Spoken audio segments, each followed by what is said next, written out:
एक तो सच्चा, कोई भी कार्य जब हम प्रारंभ करते हैं तो परमेश्वर के नाम से करते हैं, ठीक है ना।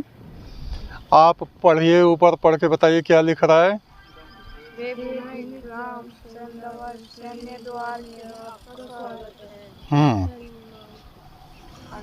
देवभूमि ग्राम सेंधवार यानी सैन्य द्वार में आपका स्वागत है। ऊपर आप लोग देख रहे हैं ये रथ जो बना हुआ है, इस रथ को कौन चला रहे हैं? कृष्ण महाराज। बोलो कृष्ण महाराज। आपको पता भी तो चलते रहना चाहिए ना। और पीछे धनुष लिए कौन खड़े हैं? अर्जुन। और एक और चमत्कार जो आपको नहीं दिख रहा है, मुझे दिख रहा है, मैं आपको बताता हूँ। सामने बल्ब भी जल रहा है दिन में, है? दिन में बल्ब जलना चाहिए या नहीं? नहीं, नहीं जलना। कौन कह रहा जलना चाहिए? देखो कैसे ज्ञानी है। दिन में सारी लाइट जला दो, देश का नुकसान कर दो, है? अब मूर्खों की कोई गति है क्या, ये बताओ, है? जो कह रहे हैं उसको आप ध्यान से सुनो। हमारे बच्चों को क्रोध मत दिलवाइए, नहीं तो फिर गड़बड़ होगा। हाँ, तो ये सेंध द्वार जो है ना बच्चों, हम आपको बता रहे हैं, ये सामने गांव दिखाई दे रहा है। इस गांव का नाम सैन्य द्वार है, सेना का द्वार, दरवाजा। यहाँ पर आइए, थोड़ा थोड़ा बढ़ते। यहाँ द्रोणाचार्य का आश्रम हुआ करता था। किनका? द्रोणाचार्य। आप इधर देखो ना, ध्यान दो, जो हम कह रहे हैं ध्यान दो। द्रोणाचार्य का आश्रम हुआ करता था, जहाँ पर द्रोणाचार्य सैनिक शिक्षा दिया करते थे। किनको? पांडवों को और कौरवों को। द्रोणाचार्य के पिता का नाम क्या था? पता नहीं। भारद्वाज। बोलो भारद्वाज। भारद्वाज के पिता का नाम बृहस्पति। आप समझ रहे? द्रोणाचार्य के पिता का नाम भारद्वाज, भारद्वाज के पिता का नाम देवगुरु बृहस्पति है, और बृहस्पति के पिता का नाम अंगिरा, अंगिरा ऋषि है, और अंगिरा ऋषि के पिता का नाम ब्रह्मा। ठीक। अब फिर से आप सुने।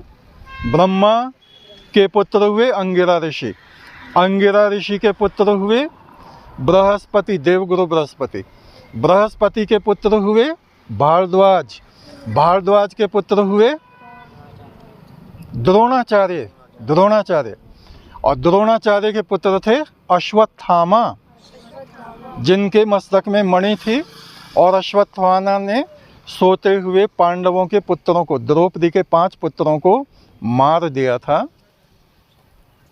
उन्होंने ये ब्रह्म हत्या की। और जब अभिमन्यु की पत्नी उत्तरा के गर्भ में परीक्षित था, पेट में, तो वहाँ उसने, किसने? अश्वत्थामा ने ब्रह्मास्त्र चला दिया और उस बच्चे को मार दिया। तो उसको पाप लगा नहीं है? कृष्ण महाराज ने फिर अपने योग माया से उस बच्चे को जीवित किया, उसकी रक्षा की। इसलिए अभिमन्यु के पुत्र का नाम पड़ा परीक्षित। दोबारा जिसकी रक्षा की गई, जिसको जीवित किया गया है। और ये अब हम आगे चलेंगे। ये गांव का एक रास्ता इधर से जाता है और एक आगे मंदिर है। ये द्रोणाचार्य का आश्रम हुआ करता था, और मंदिर में इसलिए ले जाएंगे आपको कि मंदिर के रूप में हमारे वो स्थल सुरक्षित रहते हैं। ठीक है।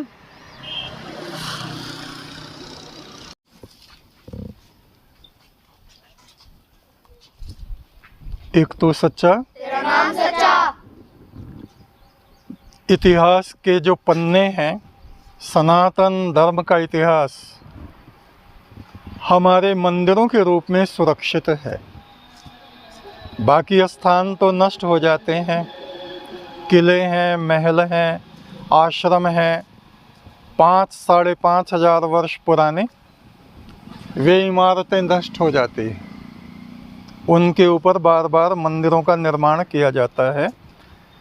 मंदिर हमारी आस्था का केंद्र है।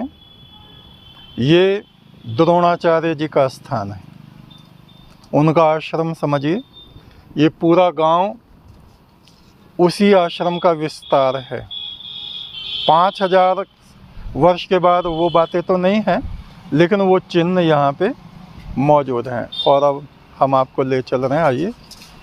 जूते चप्पल एक तरफ निकाल देने चाहिए, बाहर ही निकाल दीजिए,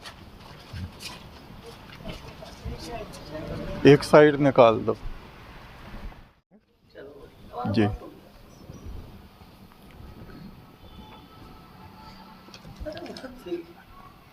प्रणाम महाराज। सभी बच्चे रुक जाएं, देखें ध्यान जी। तो पुरातन के से बरकत में पहले लोग जो है पका के मिट्टी की जी जी हाँ वो बना लेते थे जी। इसलिए महाराज जी आप कब से हैं यहाँ पे? यहाँ हमें 35 साल हो गए। अरे वाह, प्रथम बार आपके दर्शन का सौभाग्य हमें प्राप्त हुआ है। हम वहाँ पे आश्रम में गए। अच्छा, एक बार गए थे आपके आश्रम। सभी बच्चे ध्यान से सुने। आप ये भगवान शिव का स्थान देख रहे हैं, बीच में शिवलिंग है और इसके चारों तरफ जो ये नीचे स्थान है, इसको बोलते हैं जलहरी। ध्यान से सुनो, ये मट्टी की बनी हुई है। जैसे मट्टी को कुम्हार पका देते थे प्राचीन काल द्रोणाचार्य के समय से, यानी 5,500 वर्ष पहले से ये आज तक सुरक्षित है। और जिन लोगों ने ये सुरक्षित रखी हुई है, टूट नहीं पाई है, वे धन्यवाद के पात्र हैं। एक तू सच्चा। हाँ, ये द्रोणाचार्य का आश्रम है, आप ऐसा समझिए।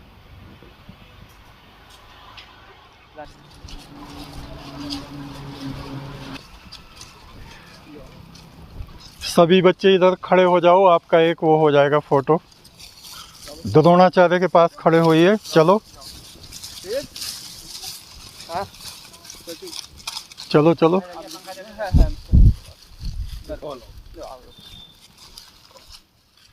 ये द्रोणाचार्य की प्रतिमा है, द्रोणाचार्य का ये स्थल है और उन्हीं के नाम पे ये विद्यालय हुआ करता था, लेकिन इस समय कुछ नाम उसका परिवर्तित हो गया है। और यहीं पर एक कुआं होता था, वो कुआं उधर है। चलिए कुएं के पास आपको ले चलते हैं।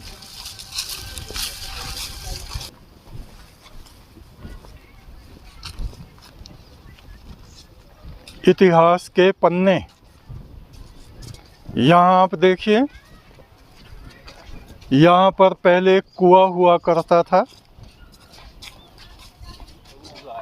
उसी के ऊपर ये पीपल उग गया है।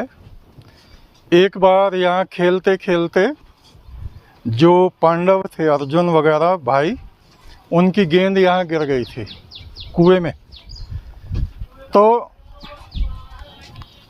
उन्होंने क्या किया, अर्जुन ने तीर चलाया, तीर के ऊपर तीर, तीर के ऊपर तीर, तीर में तीर फंसाते चले गए और ऐसे खींच के गेंद बाहर आ गई।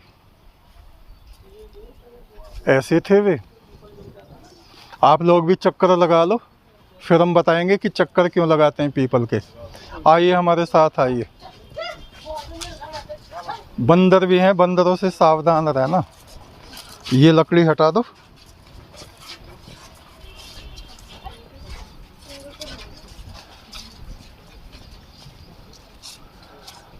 आइए,